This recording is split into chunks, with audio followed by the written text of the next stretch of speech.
চুপ জীবনে কখন এই চুপ থাকা উচিত নয়। অনেক সময় সবাই বলেন একটু অ্যাডজাস্ট করে নাও, একটু মানিয়ে নাও। এগুলো সব সময় করলে অত্যাচারের মাত্রা বাড়তে থাকে। শেষে আপনি পানিশড হয়ে যাবেন, আপনি অত্যাচারিত হয়ে যাবেন।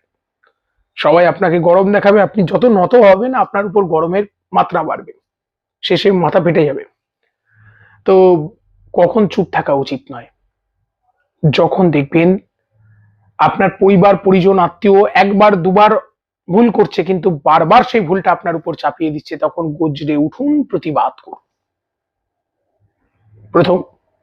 দ্বিতীয় হচ্ছে, যখন দেখবেন অন্যের উপর অন্যায় হচ্ছে তখন চুপ করে থাকবেন না। আমরা কি করি? উল্টো করি। আমরা নিজের উপর যখন অন্যায় হয় তখন চেঁচাই, আর অন্যের উপর যখন অন্যায় হয় তখন চুপ করে থাকি। না, উল্টো করবেন। নিজের উপর অন্যায় হলে প্রয়োজনে চুপ থাকুন, অন্যের উপর অন্যায় হলে প্রতিবাদ করুন। দেখুন ফল ফলবে, আপনার উপর অন্যায় হবে না। ঠিক আছে? শক্ত জায়গায় কেউ ঘাটাবে না। নিজেকে একটু বাইরের দিক থেকে শক্ত করুন।